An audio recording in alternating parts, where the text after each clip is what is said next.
കോട്ടയത്തുള്ള nursing കോളേജിൽ വളരെ ക്രൂരമായ റാഗിങ് നടന്നിരിക്കുകയാണ്. അപ്പോൾ റാഗിങ് നടത്തിയ കുറച്ച് അതായത് ഫസ്റ്റ് ഇയറിൽ വന്നിരിക്കുന്ന കുട്ടികളെ അവർ വന്നിട്ട് ഇപ്പം ജോയിൻ ചെയ്തിട്ട് 4 മാസം കൊണ്ടായുള്ളൂ. അവർ അതിൽ ഒരു കുട്ടിയാണ് അതിക്രൂരമായിട്ട് റാഗിങ്ങിന് വിധേയനാക്കപ്പെട്ടത്. അപ്പോൾ ആദ്യമൊന്നും വളരെ ദിവസങ്ങളായിട്ട് വളരെ നാളുകളായിട്ട് ഇത് പേടി കാരണം ഈ കുട്ടി വീട്ടിൽ പറയാതിരിക്കുകയായിരുന്നു, വെളിയിലൊന്നും പറയാതിരിക്കുകയായിരുന്നു, പറഞ്ഞാൽ കൊല്ലുമെന്നുള്ള ഭീഷണിയൊക്കെ മൂലം. പക്ഷേ ഇപ്പം പിന്നെ കുട്ടി ഇത് പുറത്ത് പറഞ്ഞു കഴിഞ്ഞപ്പോൾ അതിൻ്റെ ഈ റാഗിങ് നടത്തിയ 3-ാം വർഷ നേഴ്സിംഗ് വിദ്യാർത്ഥികൾ അവർ 5 പേരെ അറസ്റ്റ് ചെയ്തിട്ടുണ്ട്. അപ്പോൾ അവർക്കെതിരെയുള്ള നടപടികൾ, കർശനമായ നടപടികൾ ഉണ്ടാകുമെന്നുള്ള നമുക്ക് ഉണ്ടാകണം, അതാണ് നമുക്ക് പറയാനുള്ളത്. അപ്പോൾ അതിനെക്കുറിച്ച് അധികാരികൾ ഇങ്ങനെയുള്ള റാഗിങ് ഇല്ലാതാക്കാൻ വേണ്ടിയിട്ടുള്ള കർശനമായ നടപടികൾ എടുക്കേണ്ടതാണ്. അപ്പോൾ അതിനെക്കുറിച്ചുള്ള കുറച്ച് വീഡിയോ ഞാനിവിടെ കാണിക്കാം. കേൾക്കുന്നുണ്ട് ശ്രീ ലക്ഷ്മണൻ. മകൻ എന്തൊക്കെയാണ് പറഞ്ഞത്? മകനോട് കേൾക്കാം. മകനെ ഇല്ല, ഇന്നലെ നമ്മൾ ഇന്നലെ മിനിഞ്ഞാന്ന് തള്ളയോട് പറഞ്ഞു, കാര്യങ്ങൾ പറഞ്ഞു, കുഴപ്പമില്ല അമ്മയെന്ന് പറഞ്ഞു.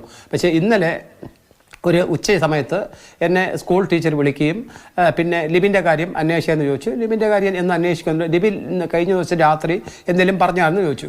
ഞാൻ പറഞ്ഞു എന്ന് വിളിക്കുന്നോളെ ലിബിൻ വിളിക്കുന്നുണ്ട്, ഒന്നും പറഞ്ഞിട്ടില്ലെന്ന് പറഞ്ഞു. വേറെ ഒന്നും പറഞ്ഞിട്ടില്ലെന്ന് ചോദിച്ചു. അപ്പം ഞാൻ വേറെന്ന് പറഞ്ഞാൽ ഞാൻ മറ്റേ ഈ ചിന്തിച്ച് പിന്നെയും ഒന്ന് പറഞ്ഞു, ടീച്ചറെ അങ്ങനെയൊന്നും പറഞ്ഞാൽ എന്താ സംഭവിച്ചെന്ന് ചോദിച്ചപ്പോൾ പേടിക്കാനൊന്നുമില്ല, ഇങ്ങനെ പിന്നെ കോളേജിൽ കഴിഞ്ഞ വർഷം സംഭവം നടന്നു. സംഭവം എന്നാന്ന് ചോദിച്ചപ്പോഴത്തേക്ക് 5 പിള്ളേരും കൂടി ഇവരെ 2-3 പിള്ളേരെ ദിവസം വന്ന് തല്ലുകയും പിന്നെ മറ്റ് ഭീഷണിയും പിന്നെ എല്ലാ മാസവും നമ്മൾ അയച്ചു കൊടുക്കുന്ന പൈസ, നമ്മൾ ഇഷ്ടത്തെ മേഖല എന്ന് പറഞ്ഞാൽ നമ്മൾ വലിയ കഷ്ടപ്പാട് ഉണ്ടാക്കുന്ന പൈസയാണ്. അത് ഇവന്മാരെ എക്സ്ക്യൂസ് ചെയ്ത് ഈ പൈസ ഇവർ വയ്ക്കുകയും പൈസ കൊടുത്തില്ലെങ്കിൽ ഇവരെ തല്ലുകയും കെട്ടിവെക്കുകയും ഭീഷണി ചെയ്തു.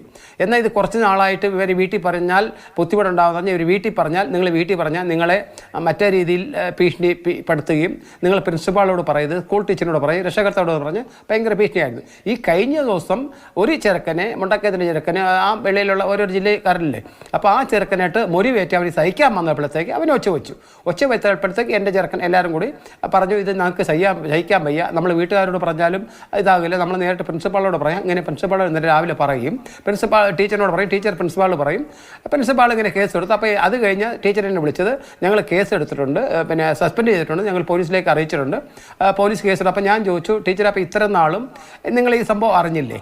അപ്പം പറഞ്ഞ് നിങ്ങളോട് കൂടെ തന്നെ ഞങ്ങൾ ഈ സംഭവം അറിഞ്ഞില്ല, ഇന്നലെ അറിഞ്ഞെന്ന് പറഞ്ഞു. അപ്പം ഇത്ര ഇതുള്ളപ്പോഴത്തേക്കും അവിടെ സെക്യൂരിറ്റി ഗാർഡ് വാച്ച്മാനുണ്ട്, പിന്നെ അവിടെ പ്രിൻസിപ്പാളുണ്ട്, പിന്നെ ടീച്ചറുണ്ട്. ഇവരൊന്നും അറിഞ്ഞില്ലേ? നമ്മളെ ഈ കേട്ടഞ്ചിലേക്ക് കിടക്കുന്ന ഇടുക്കി ജില്ലയിൽ കിടന്ന് നമ്മളെങ്ങനെ അറിയാൻ പറ്റും? അപ്പോൾ ഇത് ഇനി കേസ് ഇനി ഇതുപോലെ വരരുത്, ഇനി മറ്റുള്ള പിള്ളേർക്ക് ഇത് ബുദ്ധിമുട്ടുണ്ടാകരുത്.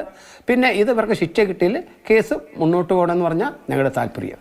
തീർച്ചയായും അതാണ് വേണ്ടത്. കാരണം അങ്ങനെയെല്ലാം ഒരുപാട് നമ്മുടെ മക്കളെ ഒക്കെ തന്നെ ഉള്ള പൈസയ്ക്ക് നമുക്ക് എന്നും പണമുണ്ടായിട്ടല്ല, അവർ ഉയർന്നു കാണണം, അവരെ രക്ഷപ്പെടുത്തണം, അവരൊരു ഗതി പിടിക്കണം എന്നാണ് എല്ലാ മാതാപിതാക്കളും അങ്ങനെ പറഞ്ഞയക്കുമ്പോൾ വല്ലവൻ്റെയും കയ്യിൽ നിന്ന് തല്ലും വാങ്ങി ആ തല്ല് സഹിച്ചുകൊണ്ട് കഴിയേണ്ട ഒരു അവസ്ഥ ഉണ്ടാകാൻ പാടില്ല. അതുകൊണ്ട് ഈ 5 ക്രിമിനലുകൾ ഇനി ലോകം കാണരുത്.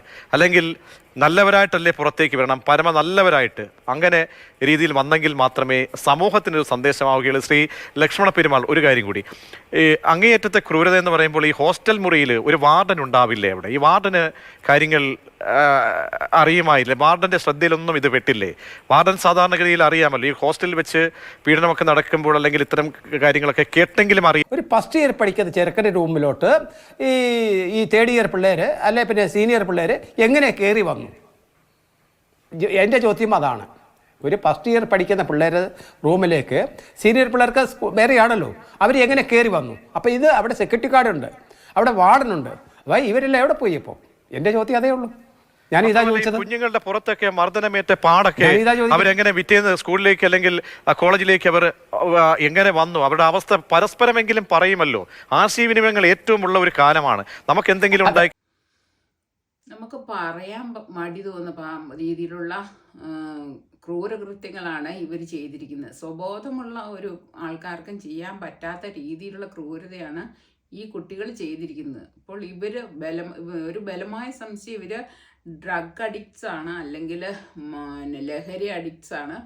ലഹരി MBNA പോലുള്ള അതുപോലെയുള്ള മയക്കുമരുന്നുകൾ ഉപയോഗിച്ച് അതിൻ്റെ അടിമയായി തീർന്നിരിക്കുന്ന കുട്ടികളായിരിക്കണം ഇങ്ങനെയൊക്കെ ചെയ്തിട്ട്. അവർക്കൊരു യാതൊരു ബോധവും ഇല്ലാത്ത രീതിയിലുള്ള പ്രവൃത്തിയാണ് ചെയ്തിരിക്കുന്നത്. അപ്പോൾ സുബോധത്തോടെയുള്ള ആ കുട്ടികൾക്ക് ഇങ്ങനെ ചെയ്യാൻ പറ്റില്ല. അതുകൊണ്ടാണ് എല്ലാവരും വിചാരിക്കുന്നത് ഇവർ ലഹരിക്ക് അടിമയായിട്ടുള്ള കുട്ടികളായിരിക്കുമെന്നുള്ളത്. അപ്പോൾ ഇത് കോളേജിൽ ആരും അറിഞ്ഞില്ല, അധ്യാപകരാരും അറിഞ്ഞില്ല, അതുപോലെ തന്നെ സെക്യൂരിറ്റി ഗാർഡ് ഉണ്ട്, അവരും അറിഞ്ഞില്ല. അങ്ങനെ അധ്യാപകരോ സെക്യൂരിറ്റി ഗാർഡോ അങ്ങനെ ആരും അറിഞ്ഞില്ലെന്ന് പറയുന്നത് വിശ്വസിക്കാൻ പറ്റുകയല്ല അല്ലേ.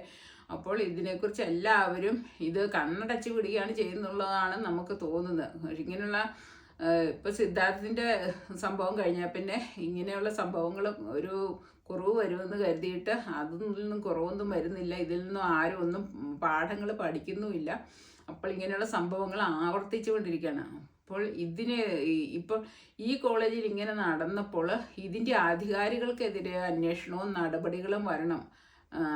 എങ്കിൽ മാത്രമേ ഈ അധികാരികളാണേലും കോളേജ് ജീവനക്കാരാണേലും സെക്യൂരിറ്റികളാണേലും ഗാർഡുകളാണേലും എല്ലാവരും ഇത് എന്തെങ്കിലും ഒരു സംഭവം ഉണ്ടായാൽ അതിനെതിരെ ആക്ഷൻ എടുക്കാൻ തയ്യാറാവുകയുള്ളൂ.